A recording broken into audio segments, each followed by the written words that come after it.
सोलापूर महानगरपालिकेचे आयुक्त डॉक्टर सचिन ओंबासे यांच्या आदेशानुसार आणि उपायुक्त श्री आशिष लोकरे यांच्या नियंत्रणाखाली आरोग्य विभागामार्फत मलेरियापासून बचाव व प्रतिबंधात्मक उपाययोजना शहरभर राबविण्यात येत आहेत।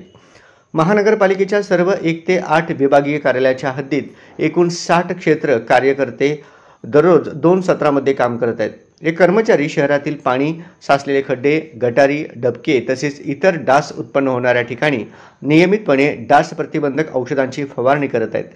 या मोहिमेचा उद्देश डासांची उत्पत्ती कमी करणे व मलेरियाचा प्रादुर्भाव रोखणे हा आहे। तसेच नागरी आरोग्य केंद्राच्या आशा सेविका व आरोग्य सेवकांच्या माध्यमातून घराघरात सर्वेक्षण मोहीम राबविण्यात येत असून नागरिकांना डास प्रतिबंधासाठी जागरूक केले जात आहे।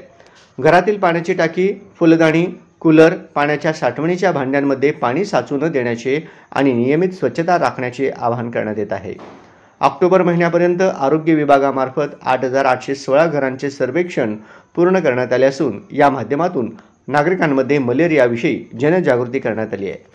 मलेरिया हा प्लाझ्मोडियम नावाच्या परजीवीमुळे होणारा आजार आहे, जो मादी अनोफिलिस डासाच्या चावण्यामुळे पसरतो। या आजाराचे प्रमुख लक्षणे म्हणजे वारंवार येणारा तीव्र ताप, थंडी वाजणे, घाम येणे तसेच डोकेदुखी, अंगदुखी, थकवा, मळमळ किंवा उलट्या होणे इत्यादी। अशी कोणतीही लक्षणे आढळल्यास नागरिकांनी त्वरित जवळच्या शासकीय रुग्णालयात किंवा सोलापूर महानगरपालिकेच्या आरोग्य केंद्रात तपासणी करून घ्यावी, असे आवाहन महानगरपालिकेच्या आरोग्य अधिकारी सौ राखी माने यांनी केले आहे।